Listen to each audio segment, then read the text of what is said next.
हुड्डा ने पलटवार करते हुए कहा है कि ये फौरडी सरकार है जिसमें डिवाइड डाइवर्ट धोखा डकैती ये नाम दिया। देखो एक बात सुनो, आप सबको पता है कि कांग्रेस की जब सरकार गई थी वो क्यों गई थी, आप और हम सब जानते हैं। क्या उसमें कोई बदलाव आया है? जिन लोगों के ऊपर जो आरोप थे, जिन लोगों की वजह से कांग्रेस चली गई थी, क्या वो लोग चले गए? अब क्या उनमें कोई बदलाव है? वो यूं के यूं वही मसाला, वही मटेरियल यूं का यूं हाजिर है। लोगों को बहकाने की बातें हैं, लोगों को धोखे में डालने की बातें हैं, लेकिन लोग बहुत अच्छे तरीके से समझ चुके हैं।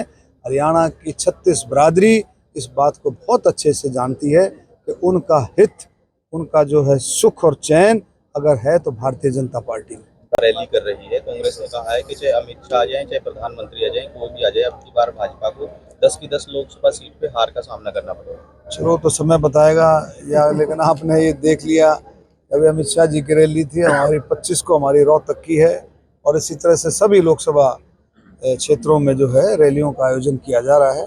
बहुत मजबूती के साथ भारतीय जनता पार्टी पहले दिन से, सेवा ही संगठन पहले दिन से ही इस काम में लगती है, और जैसे ही जीत होती है उसी दिन से इलेक्शन की तैयारियों में लगती है। सेवा का भाव है और सभी को साथ लेकर के, किसान, मजदूर, गरीब, दलित, बैकवर्ड, नौजवान, कर्मचारी, व्यापारी, बुजुर्ग, हमारे खिलाड़ी, स्वतंत्रता सेनानी, फौजी भाई, हमारी माताएं, बहनें और हमारे नौजवान साथी, सबको साथ लेकर के, सबके लिए माननीय प्रधानमंत्री जी ने इन रैलियों के जरिए से हम बता रहे हैं कि 9 वर्ष में माननीय प्रधानमंत्री जी ने इन सारे तबके के लिए कितना काम किया है, और उससे पहले क्या था और अब क्या है, ये सारी अमित शाह ने हुड्डा ने पलटवार करते हुए कहा है कि ये फौरडी सरकार है जिसमें डिवाइड डाइवर्ट धोखा डकैती ये नाम दिया। देखो एक बात सुनो, आप सबको पता है कि कांग्रेस की जब सरकार गई थी वो क्यों गई थी, आप और हम सब जानते हैं। क्या उसमें कोई बदलाव आया है? जिन लोगों के ऊपर जो आरोप थे, जिन लोगों की वजह से कांग्रेस चली गई थी, क्या वो लोग चले गए? अब क्या उनमें कोई बदलाव है? वो यूं के यूं वही मसाला, वही मटेरियल यूं का यूं हाजिर है। लोगों को बहकाने की बातें हैं, लोगों को धोखे में डालने की बातें हैं, लेकिन लोग बहुत अच्छे तरीके से समझ चुके हैं।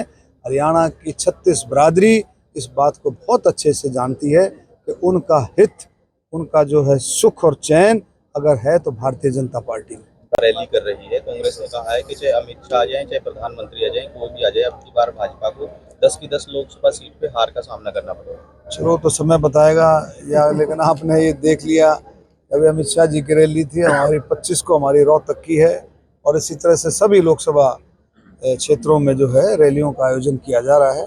बहुत मजबूती के साथ भारतीय जनता पार्टी पहले दिन से, सेवा ही संगठन पहले दिन से ही इस काम में लगती है, और जैसे ही जीत होती है उसी दिन से इलेक्शन की तैयारियों में लगती है। सेवा का भाव है और सभी को साथ लेकर के, किसान, मजदूर, गरीब, दलित, बैकवर्ड, नौजवान, कर्मचारी, व्यापारी, बुजुर्ग, हमारे खिलाड़ी, स्वतंत्रता सेनानी, फौजी भाई, हमारी माताएं, बहनें और हमारे नौजवान साथी, सबको साथ लेकर के, सबके लिए माननीय प्रधानमंत्री जी ने इन रैलियों के जरिए से हम बता रहे हैं कि 9 वर्ष में माननीय प्रधानमंत्री जी ने इन सारे तबके के लिए कितना काम किया है, और उससे पहले क्या था और अब क्या है, ये सारी बातें।